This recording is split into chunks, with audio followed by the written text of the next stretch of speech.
So, ayan guys, good morning, good afternoon, good evening, saan sulok ka man ngayon ng mundo. At ngayon ay magmumukbang na naman tayo ng isang buong lechong manok. Yes. At syempre, may hinanda din akong tubig para sa ating GC barley juice. So, at meron din po tayo ditong tomato. So, at leto, syempre may rice din po tayo. At syempre, ititimpla na natin yung ating GC barley juice. Siyempre, hindi yan mawawala every time tayo magbablog kasi ang daming benefits nito sa ating katawan. Alam nyo ba po ba yun? Okay, so, titimplahin muna natin.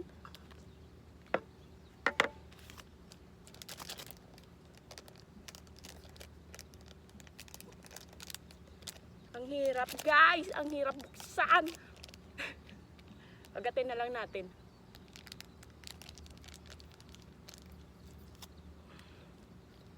So, eto na siya guys.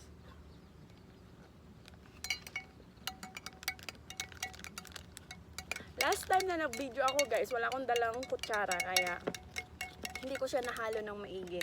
So ngayon, prepare tayo ngayong umaga at syempre, magdala tayo ng kutsara. So, natunaw na yung ice na nilagay ko guys. Ayun. So, goods na to. Ang ating juice. Bango siya guys. Sa mga gusto uminom nito katulad ko, nandito lang po sa aking FB page ang aking shop link. Gusto nyong umorder, ilalagay ko po yung shop link niya dito sa comment section at dito sa aking page. So yun, tara kain muna tayo guys.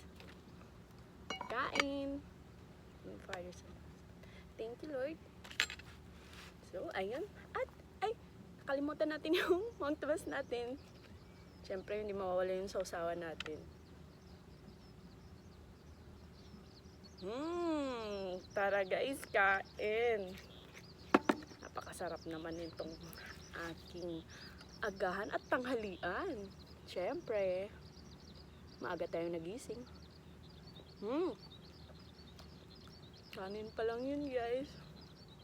Eto na, hiwain na natin yung buong manok.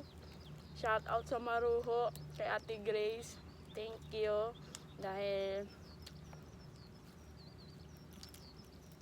binigyan mo ako ng pinakamaliit. Kaya sabi ko yung 1 kilo lang. So, yun.